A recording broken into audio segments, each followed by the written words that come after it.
चलिए 2-3 मिनट के अंदर में इस कंपनी को समझने की कोशिश करते हैं। तो कंपनी का नाम है फिनबर्ड फाइनेंशियल सर्विसेज और 6 नवंबर से 10 नवंबर के बीच में इस कंपनी का आईपीओ आने वाला है। 142 का अपर बैंड इन्होंने सेट किया है और यहाँ पर कंपनी की जो वैल्यू है 270 करोड़ रुपए के आसपास में लगाई जा रही है और कंपनी के जो प्रमोटर्स हैं उनके पास में आफ्टर द आईपीओ 48% स्टेक रह जाने वाला है।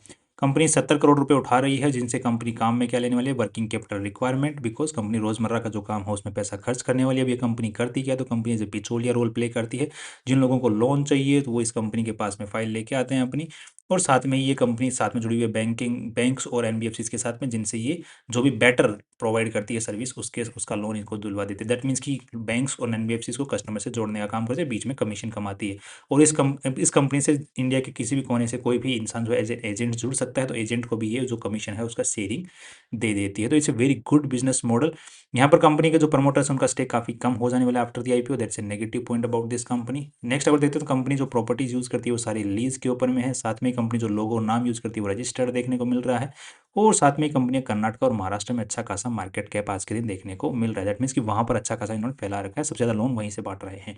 कंपनी का जो रेवेन्यू है कंटिन्यूसली बढ़ता जा रहा है, बिकॉज कंपनी एजेंट्स जोड़ती जाएगी, बैंक्स और एनबीएफसी को अपने जो प्लेटफॉर्म है उस पर जोड़ती जाएगी, तो कंपनी का बिजनेस बढ़ता ही जाएगा। That's a very positive thing over here.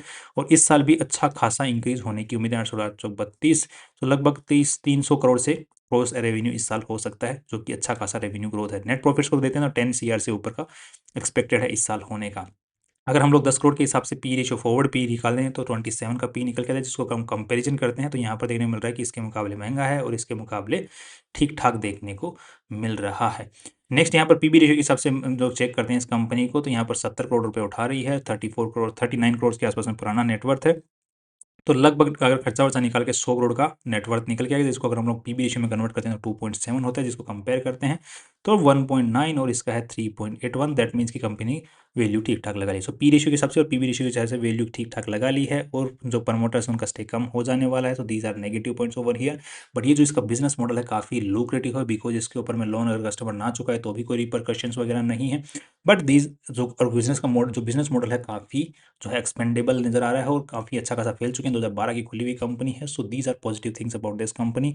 So I am positive in the long run of this company, but the short run और लिस्टिंग गेन के हिसाब से अभी व्यू बनाना ठीक नहीं है। बाकी लिस्टिंग गेन हम हवा पे डिपेंड रह सकते हैं। अगर हवा अच्छी बनाई जाती है, जीएमपी अच्छा चलता है लास्ट अप्लाइंग डे तक, तो हम लोग लिस्टिंग के गेन के बारे में भी सोच सकते हैं। That's all from my side. कल फिर मिलते हैं फाइनली सी यू टुमारो।